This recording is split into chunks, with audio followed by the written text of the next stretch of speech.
वो इतना ही सुनते दौड़े चले आए,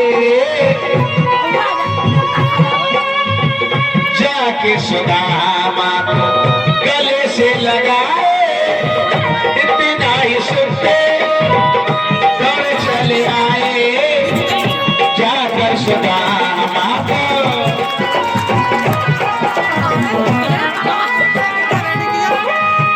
हुआ रुक्मणी को में नहीं बुलाए,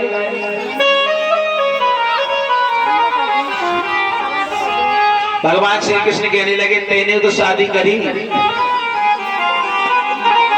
तेने तो अपनी शादी में बुलाई ना। सुदामा जी ने कही तो मैंने तो एक ही शादी तो करी थी, तेने तो 16,108 करी, तो एक आदमी तो बुला लेता। भगवान श्री कृष्ण और सुदामा जी वही बचपन का आज वो प्रेम उनके बीच में प्रकट हो गया है और बड़ी प्यारी प्यारी बातें कर रहे हैं।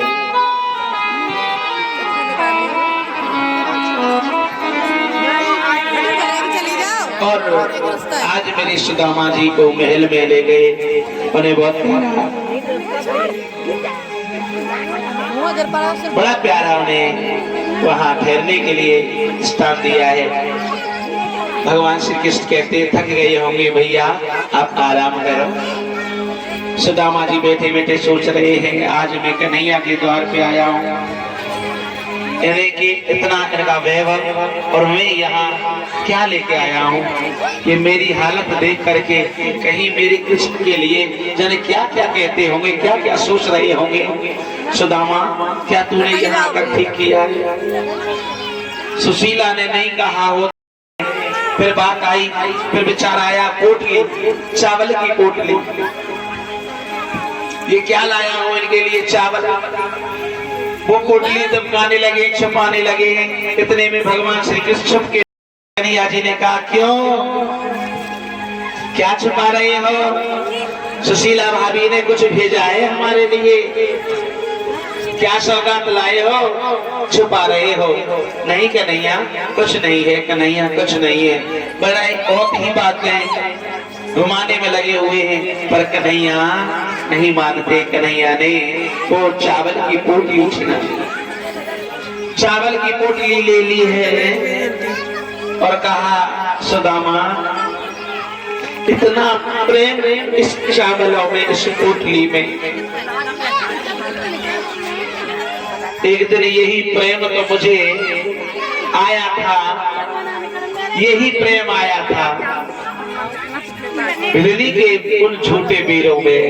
भैया तो उधर है क्या? यही प्रेम आया था मुझे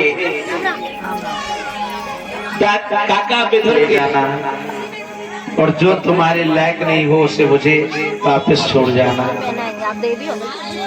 कथा में तो सारी बातें लायक ही होती हैं, परंतु फिर भी कहीं ऐसा हो गया हो, कैसा कि ब्यास जी कह रहे थे अरे भैया तुम कथा में आए हो तो भैया कछु छोड़ के जाओ और कछु लेके जाओ। क्या कह रहे ब्यास जी? कथा सुनने आए हो तो भैया कछु लेके जाओ और कछु दे के जाओ, छोड़ के जाओ। कथा पूरी हो गई, आरती होने लगी है, प्रसाद वितरण होने लगा है। एक व्यक्ति पीछे पीछे बैठा था, उसने अच्छे से सैंडल देखे, कितना भी पाप को छोड़ के जाना। इस व्यास पर जो मैंने तप किया है आपको कथा सुनाइए, ये शक्ति से उन्हें भस्म कर दूंगा।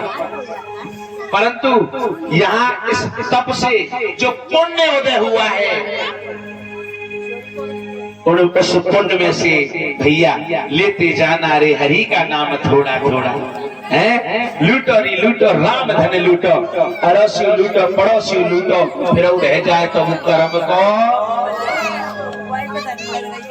हाँ मेरे प्यारे, 501 रुपया गुप्त दान है किसी भाई बहन की तरफ से, बहुत बहुत धन्यवाद। जोरदार ताली।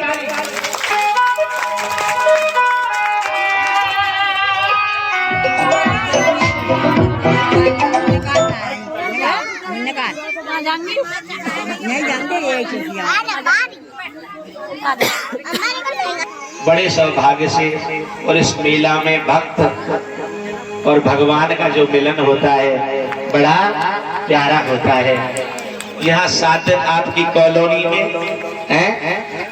एक बात और कहूँ, पहले बुजुर्ग ना राजा गाते राजा, ध्यान से सुनना। अब तो नहीं जानते, पर पहले जब हमारे पास भैंस ढोर रहते ना, उनके एक बीमारी आती घुर्र का, पता है? बूढ़ी बड़ियों को पता है? घुर्र का की बीमारी चली थी तो वो क्या कराते थे? राझा, और राझा कराने से वो बीमारी भाग जाती थी। सत्य है ना? सोचने वाली बात है। जब एक राझा कराने से भैंसन की कोयले की जब बीमारी भग सके, तो सोचो या भागवत के कराए थे और भागवत के सुने थे, हैं? भागवत के कराए थे, भागवत के सुने थे, या कॉलोनी में जहाँ जहाँ तक आवाज गई होगी, कई बीमारी नहीं भगी होगी, भगी होगी ना? ये पाप रूपी बीमारी आपकी बहुत बहुत दूर तक भाग गई।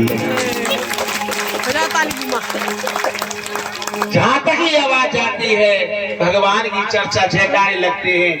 मिलन है जुदाई है।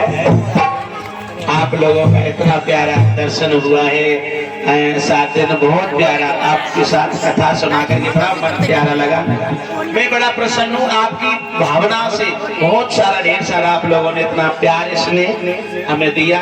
जैसे एक माँ बेटा के लिए प्रेम करती है, इतना ही कृपा बनाए रखती है, ऐसे आपने हमें हम पर कृपा बना के रखी। और मैं बड़ा एहसानमंद हूँ इन मूर्तियों की। बहुत इन्होंने हम पर इतना प्रेम किया है। दोनों पति पत्नी बिटिया हैं हमारी, करिश्मा, तीनों प्राणी, इतनी सेवा, बहुत प्यारा। एक बेटा के लिए प्रेम शायद कोई माँ नहीं कर पावे। अब के बिछड़े कब मिले, कछु कहीं ना जाए। हमने तो जादना से आए ना, बादना से भगवान से एक ही चीज मांगी बस। हमने कहा कि 6-5 दिन तक पैसा तो आई नहीं रहती। सोच